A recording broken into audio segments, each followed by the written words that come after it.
이번 이 추석 연휴는 긴 연휴예요.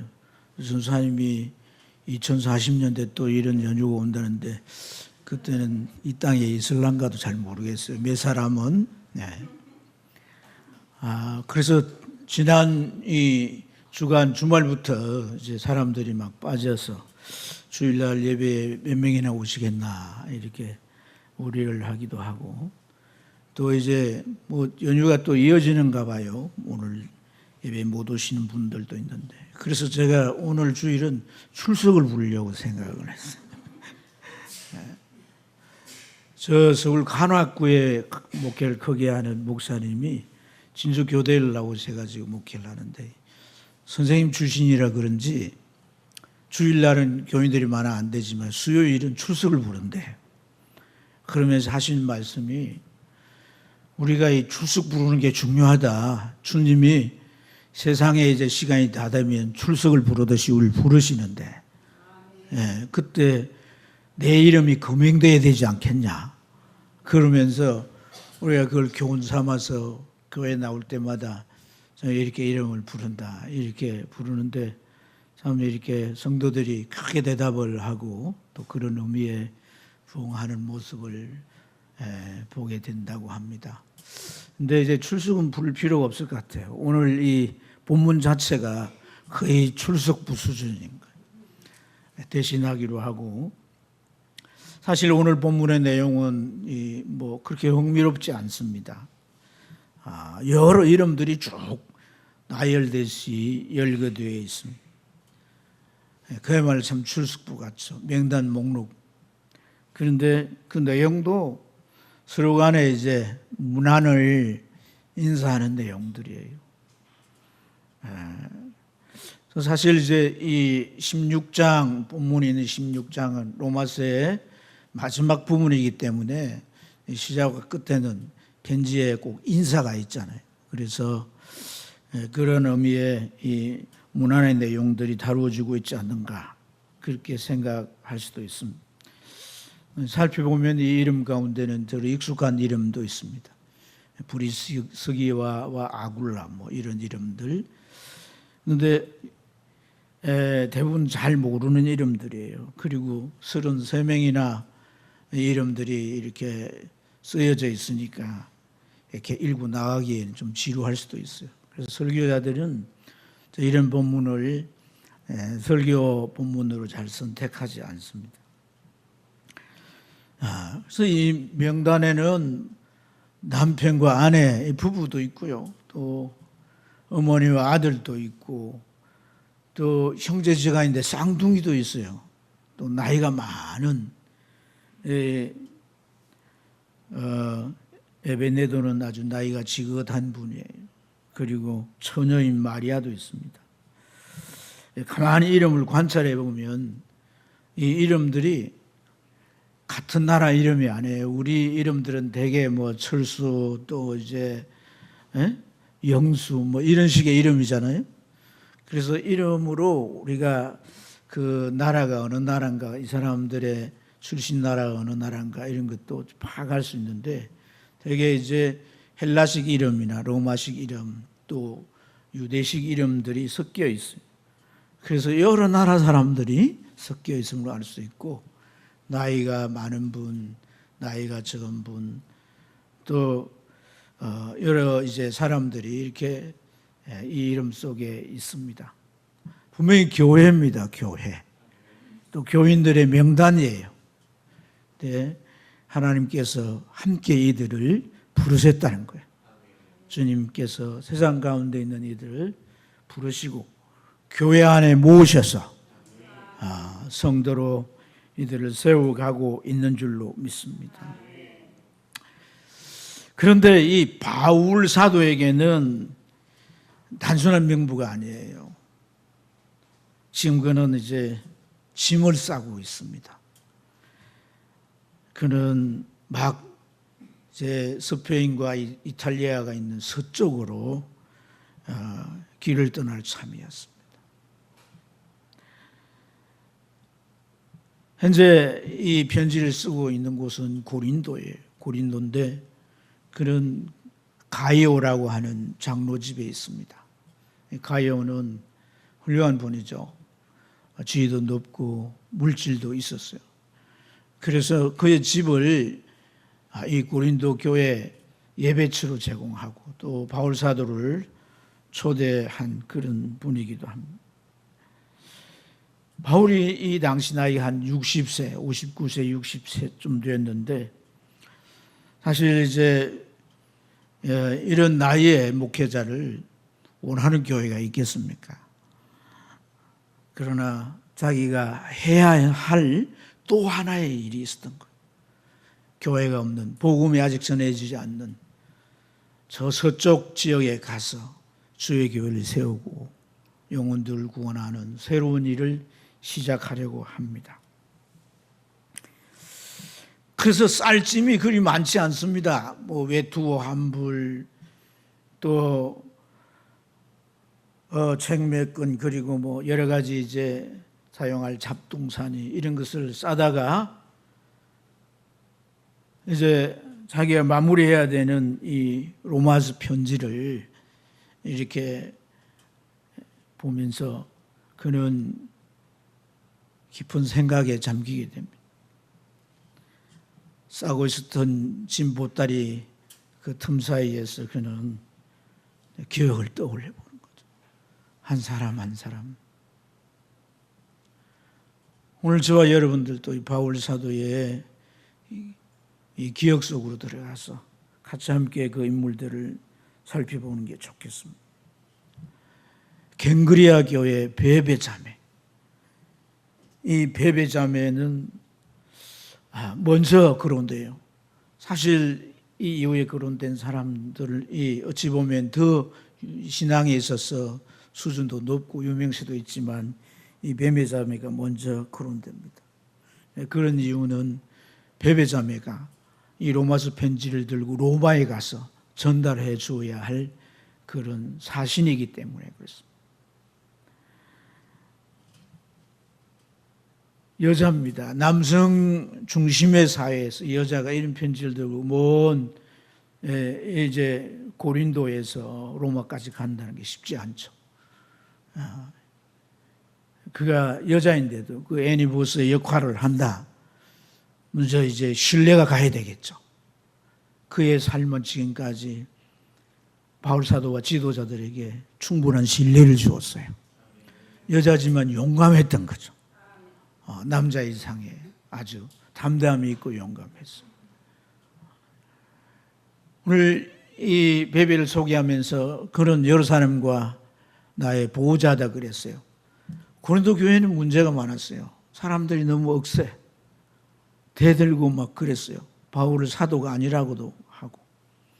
그럴 때마다 이 베베는 딱 앞에 갔어. 그러시면 안 됩니다. 이분은 하나님의 종이시고 예수 그리스도의 사도십니다. 이렇게 변호하면서 교회 지도자들을 보호하며 이런 일에 앞장섰던 여성이에요.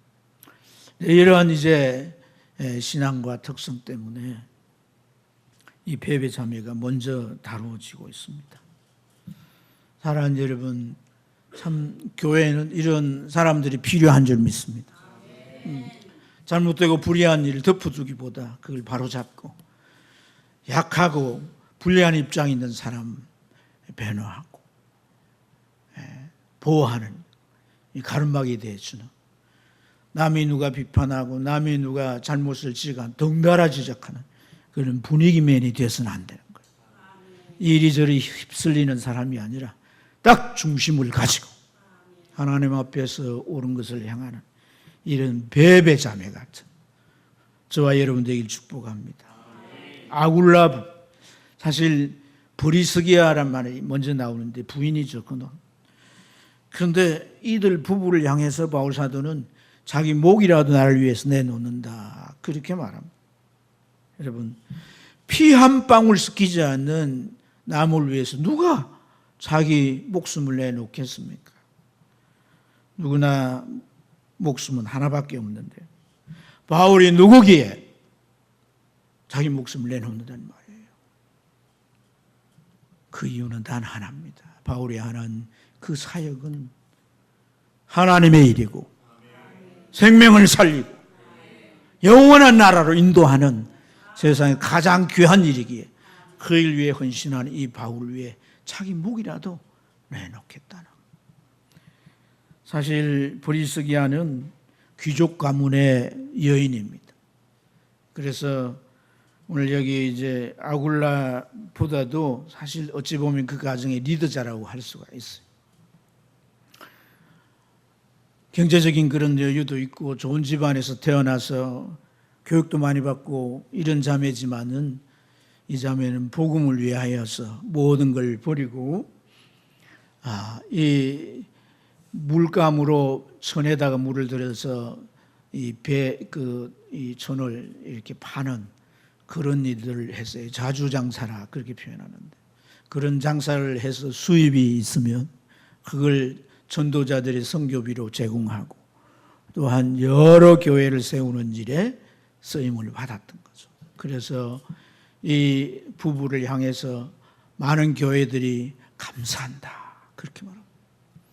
사랑하는 여러분, 우리가 돈을 벌어서 정말 영혼을 살리고 전도하고 선교하고 교회를 세우는 이런 일에 내가 쓰여지는 게 돈을 버는 목표라면 참 그 사람은 주님께서 반드시 그 일에 책임져 주실 것을 믿습니다. 에베네도 이 사람을 향해서 아시아의 첫 열매다, 주님의 첫 열매다 그랬어요. 이 아시아는 이제 유럽을 일컬어서 하는 말인데, 이 사람은 고린도의 수도인 아가야 사람입니다. 아가야.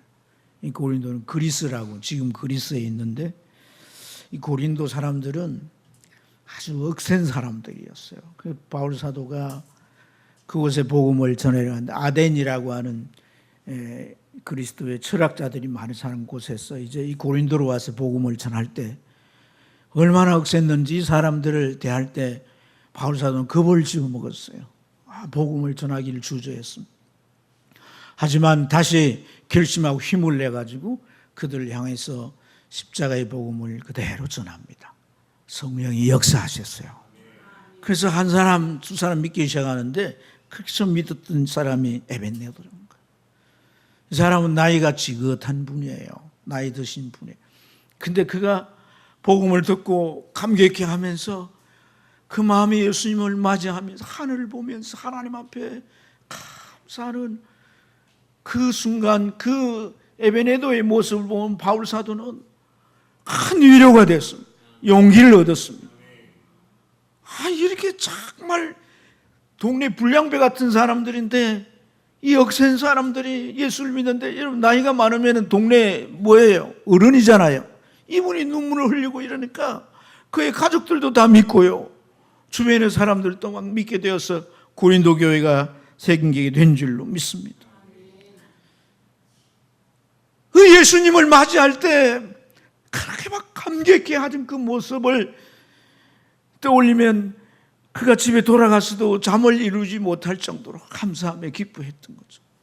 지금도 그 모습이 생각이 나서 오늘 그를 향해서 아시아의 첫 열매다. 여러분, 이 첫자가 붙은 걸 다 특별하잖아요. 뭐 첫사랑, 첫 자녀, 첫 수입, 이런 첫자가 붙는 것은 참으로 이제 지울 수 없는 기억에 담겨 있는 것이죠. 할렐루야. 오늘 우리가 주님과의 신앙 안에서도 분명한 이 첫 끝이 있어야 되는 거예요. 그래야 신앙의 활로가 열리는 거예요. 기도의 첫 응답이 있어야 기도의 활로가 열리는 거예요. 전도의 첫 열매가 있어야 전도의 활로가 열리는 것이고, 물질을 들여서 하나님 받으시고 축복을 하시는 것을 경험해야 축복을 드리는 활로가 열리는 거예요. 신앙 세계는 내가 경험해 보지 아니하면 하지 않아요. 그래서 옛날 그대로 지금까지 있는 겁니다, 여러분. 그럼 지금 로마 교회에 와서 여전히 그 믿음 변치 않고 신앙생활 잘 하고 있는 거죠. 바울은 박해를 많이 받았어요. 아니 박해를 달고 다녔다고 해도 과언이 아닙니다. 그러다 보면 감옥에 가는데 붙잡혀서 감옥에 들어가서 감옥살이를 하게 되는데 이런 일들이 다반사죠. 7절 말씀에 보면 안드로니고와 유니아가 나오는데 이 사람들이 누구냐면 감방 동기예요. 감옥살이 같이 했던 거죠. 이들은 부부입니다. 부부인데 감옥에도 같이 들어간 거예요. 바울은 이들 향해서 나보다 먼저 믿었다고 했는데 그들은 로마라고 하는 이 로마 교회는 사실 사도들이나 전도자들이 세웠다기보다는 그 유대교 데아스포라들이 이제 절기지키러 갔다가 복음 듣고 예수를 믿고 자발적으로 교회를 세웠어요. 그런 교회를 세울 전도하지 않겠습니까? 그때 아마 믿었다고 볼 수가 있습니다. 이 부부가. 그런데 그들의 신앙이 뜨거워서 바울 사도의 전도팀에 합류했던 거죠. 일생을 복음을 위해서 살아야 되겠다. 그래서 부부가요, 전도 현장에 같이 가고, 복음 전에 붙잡혀도 같이 붙잡히고, 감옥에도 같이 들어가는 거예요. 좀 이런 신앙이 되면 참 좋겠습니다. 홀믿음이 돼가지고 신앙생활을 하기가 얼마나 어려운지 몰라요. 게다가 남편이 안 믿으면 자녀들이 반드시 신앙에 이제 고비가 있어요. 그러니까 참 부부가 다 예수 믿는 자는 큰 축복인 줄 알아야 돼요. 그리고 자녀들 신앙 지도를 확실하게 시켜야 돼요. 그래야 축복이 개선되는 겁니다. 아멘. 하나님이 나보다 내 자녀를 더 크게 쓰시고 하나님의 영광을 위해서 우리 하나님이 놀랍게 쓰실 줄로 믿습니다. 바울이 친척도 있습니다. 헤로디온이라는 사람이 소개되는데 그의 친척입니다. 그런데 참 친척이 아닌데도 가족같이 불려지는 분이 있습니다. 13절에 보면 루포의 어머니를 두고 바울 사도는 자신의 어머니라 그렇게 부릅니다. 주 안에 택하심을 입은 루포와 그의 어머니에게 물어나라. 그의 어머니는 곧 내 어머니라. 여러분, 이 어머니는 그 구레네 시몬의 부인입니다. 이 구레네 시몬은 누구예요? 예수님이 십자가를 지시고 골고다 언덕에 오를 때에 너무 지쳐가지고 자꾸 쓰러지는 거예요. 실팔간 이상 되는 그 나무를 지고 가는 게 쉽지 않았던 거죠. 그래서 구획 나왔던 구레네 시몬을 로마 군인들이 강제로 십자가를 지어 골고다 언덕까지 가게 했습니다. 그런데 그 사람은 예수님의 십자가를 억지로 지고 가는 걸로 끝나지 않았어요. 그 십자가 위에서 죽으시는 예수님을 보면서 그는 예수님을 구세주로 믿게 되었던 것이고 돌아와서 가족들에게 복음을 전하여 그 가족들이 다 믿게 되었습니다. 가족을 복음화시키고 신앙이 개성되는 이 모습을 우리는 이들에게서 볼 수가 있습니다. 그래서 로마 교회에서 이들이 아주 건강한 신앙생활을 하고 있다는 거예요. 그리고 마리아입니다. 마리아. 정말 이 자매는 한마디로 헌신적인 자매예요. 이 자매는요, 홍길동 동생이라고 제가 별명을 붙여줬어요. 교회 안에 이 자매가 안 가는 곳이 없습니다. 어디든 가서 봉사하는 거예요. 이 자매 찾으려면 봉사가 일어나는 곳에 가면 반드시 그 자매가 있었던 거예요. 그리고 봉사를 해도 이 자매는 좀 하다가 그냥 중간에 가버리는 자가 아닙니다. 끝까지 봉사하고 그리고 남아서 그 일들을 정리까지 하는 그런 자매였어요. 로마 교회에 보내는 이 로마서라는 편지도 쓰는데 그 자매가 마치 비서같이 도왔습니다. 방을 청소하고 책상을 깨끗이 닦아놓고 그 책상에 잉크와 종이를 준비해 놓고 그리고 따뜻한 물도 끓여서 그 탁자 위에 올려놓습니다. 바울사도가 이제 이 편지를 쓰가다 저녁이 되고 밤이 오면 불을 켜 놓기도 하고 밤이 깊어지면 이 마리아 자매는 바울 목사님 너무 늦었어요. 빨리 집으로 돌아가셔서 쉬세요. 괜찮다고 그래도 마치 덩을 떠밀듯이 집에 돌아가 쉬시고 또 내일 날이 있지 않습니까? 내일 하십시오. 하면서 이렇게 배려했던 그런 자매였습니다. 여러분, 참 얼마나 아름다운 그런 이제 신앙의 모습입니까? 이들 외에도 암볼리아, 하나님 앞에 인정받는 사람이라고 그러잖아요. 루르바노, 스다고, 아벨리. 또 드루베냐와 드루보시는 쌍둥이에요, 쌍둥이. 그래서 쌍둥이는 주로 옷을 같이 입히잖아요. 그런데 모습도 같을 뿐 아니라 행동도 같이 해요. 똑같이 비슷하게. 그들이 같은 움직임을 하면서 교회에 앉아있는 그 모습도 사람들을 참 이렇게 흐뭇하게 하고 기쁨을 주는 그런 모습인데, 일반인들, 귀족들, 그리고 노예들, 다양한 인종이 섞여 있는 이들, 다양한 신분이지만 분명한 것은 한 가족이란 거예요. 한 영적 가족이란 거예요. 한결같이 충성스럽고 변함없이 자기 일에 최선을 다하는 분들, 이런 분들 두고 그냥 출석부라고 말할 수 없어요. 그냥 명단 목록이라고 할 수도 없습니다. 여러분, 어떤 관계든 시간이 지나면 추억이 만들어지는 법입니다. 신앙도 추억이 있어야 돼요.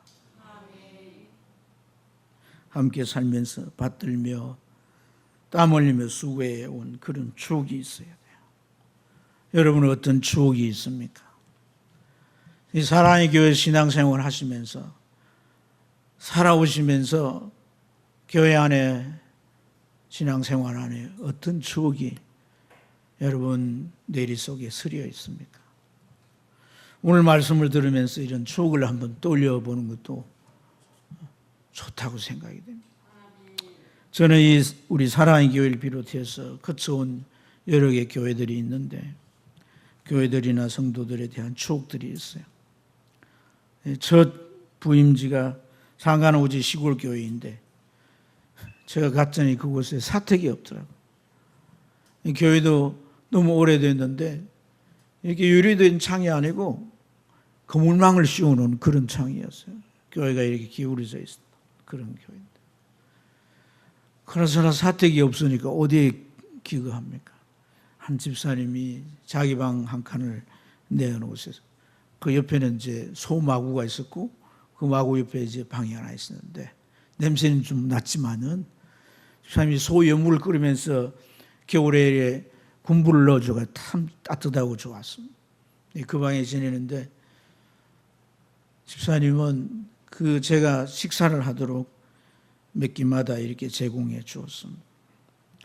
첫 목회지니까 첫 열심히 얼마나 득심했던지 그 지역에 전도를 다 하고, 또 마을마다 이제 교회가 없는 곳을 찾아다니면서 전도했어요. 아버지가 신학교 갈 때 저에게 사준 구두를 전도한다고 이 마을 저 마을 그 돌짝밭을 걸어다니니까 밑창에 구멍이 났어요. 그래서 그걸 신고 다니면 자갈들이 이게 그 구두 안으로 들어오면 밟히면 아프니까 이제 가서 고쳐 신으려고 구두끈을 2개 메고 이렇게 메달처럼 이렇게 걸고 전도를 하기도 했습니다. 오래된 교회를 갖다 보수를 해야 되는데, 교회가 기울어졌으니까 청년들이, 노인들 몇이 교회 나오는데 무너지면 압사될 거라고 저 산에 가서 긴 소나무를 잘라다가 받쳐놓았어요. 우리가 이렇게 계속 있을 수는 없으니까 어떻게 하면 좋겠나. 헌금을 정말 모으고 아껴서 모아가지고 63만 원이 만들어졌는데, 그걸 가지고 고성장에 소시장에 가서 소를 한 마리 샀어요. 근데 먹일 사람이 있어야 되잖아요. 근데 아래 동네 노부부 집사님들이 우리가 바칠 헌금도 없는데 소라도 키워서 그렇게 바치겠다. 그 예배당 지을 종잣돈이 됐던 거예요. 그 후에 제가 거제도에 가서 개척을 했는데 초가 3칸이에요. 3개짜리밖에 없는 그 2칸을 떠서 예배당을, 한 칸은 저희들이 사는데 대부분 성도들이 뱃일을 하는 그런 어부들이었어요. 들을 게 없다고 고기를 잡아오면 그 고기를 주는데 고기가 자꾸 쌓여가고 고기를 안 좋아하는 가족이 있어가지고 또 이렇게 나누기도 하고 그랬습니다. 도시교회 나와서 뭐 신방하면서 이리저리 다니고 전도하면서 이리저리 다니고 늘 이제 지칠 때면 와서 격려해 주는 분, 또 예배가 마치면 꼭 불러내가지고 맛있는 음식을 사주고 교제했던 집사님들. 여러분들은 제가 이 교회를 떠나면 아마 많이 생각이 나겠죠. 이처럼 희노애락을 같이 하던 성도들의 이름은 단순한 명단이라고 할 수 없습니다. 주의 교회와 하나님 나라를 위해서 땀 흘리며 눈물도 흘리며 삶을 나누고 그야말로 생사고락을 같이 한 마치 전우 같은 분들인 거죠. 결코 잊을 수가 없습니다. 그래서 무난하라, 이것은 그냥 단순한 인사가 아니에요. 삶을 나누라는 얘기죠. 깊은 교제를 통해서 신앙의 도전을 받으라는 얘기인 줄로 믿습니다. 사실 이 로마서 16장에는 바울이 지금 안부를 누구에게 전해주세요라고 말하지만은 이 말은 바울의 마음속에서 이 말은 작별 인사와 같은 거예요. 바울은 지금 로마로 갈 것이라고 말합니다. 저 서쪽, 저 스페인과 이탈리아가 있는 곳으로 떠나기 전에 내가 로마로 갈 것인데 가기 전에 먼저 예루살렘으로 갈 거라고 말합니다. 예루살렘은 어떤 곳이에요? 적의 소굴인 거예요. 바울은 그곳에 붙들리게 될 것이고 자칫 그곳에서 죽을 수도 있는 거예요. 그런 마당에서 지금 그는 이 편지를 쓰고 있었던 겁니다. 그래서 15장 마지막 부분을 보면 바울은 사람들에게 이렇게 부탁해요. 저를 위해 기도해 주세요. 제가 예루살렘에서 죽지 않도록 기도해 주세요. 저를 위해서 염려해 주세요. 걱정해 주세요.